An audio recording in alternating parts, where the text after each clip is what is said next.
Go ahead. Good afternoon, Chairman Creighton and members of the committee. My name is Rachael Abell, and I'm here today on behalf of Texas PTA, representing nearly 500,000 family members, educators, and community leaders across the state. During the regular session, Texas PTA was encouraged by HB4 as passed by the House, and we would like to thank you all for prioritizing assessment and accountability reform during this first special session.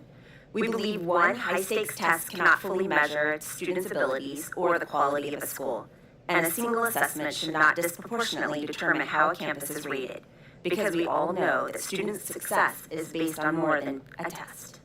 From our perspective, SB8 begins to address the assessment concerns but needs refinement on accountability concerns. Reforming the test without adjusting how it's used in ratings won't fix the pressure schools are under, and that pressure shows up in our kids' classrooms. And until we fix the student assessment and the school accountability system, students will continue to be taught to the test. Texas PTA supports a system that reviews schools more broadly, reflects true readiness for success, rejects outcomes-based funding, and includes a parent engagement domain. Because we all believe what gets measured gets fixed, and Texas PTA believes parental engagement is a critical component of student success. Echoing what Senator Paxton said on the importance of parent engagement, we urge you to add a fourth domain for family engagement to the Texas Education Code, Chapter 39.053, that includes metrics like parent-teacher conference attendance, survey participation, and teacher outreach. These are measurable, meaningful, and reflect the strongest out-of-school factor in student success: parent involvement. As it stands, this bill isn't a win for students, teachers, parents, or even legislators. We want this reform effort to succeed, but in its current form, we believe it will not result in the outcomes we all desire.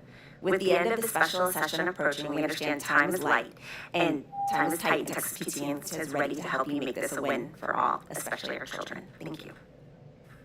Very good. Go ahead. Good afternoon, Mr. Chairman, members of the committee. I'm Stephen Aleman with Disability Rights Texas here on SB8. I want to address one particular piece of the bill about a third of the way through. I'm going to talk about why this is an issue, who's affected, why does it matter, and where can we go from here. In particular, there's a section that requires the Commissioner of Education to file for a federal waiver with regard to special education campuses, and it is a directive to the Commissioner of Education. So who's affected by this directive?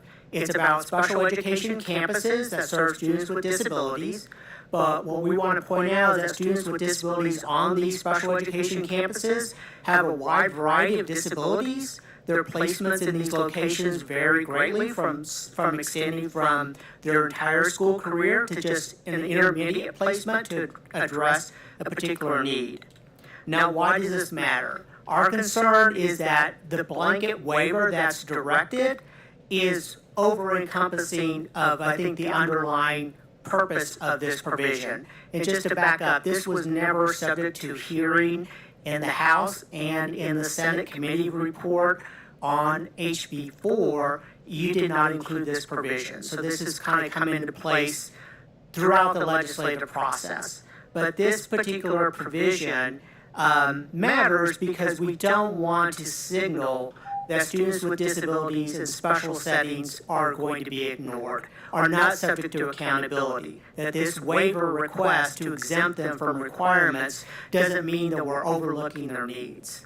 So finally, in conclusion, well, where do we go from here? We believe that there are more tailored solutions to the issue that brought about this provision. We certainly appreciate the underlying concern and recognize that there can be something in SB8 that it does address those concerns, but it needs to be more narrowly tailored, and happy during the interim to work with both the House and the Senate to address those concerns and get to an equitable solution at the end of the day. Thank you.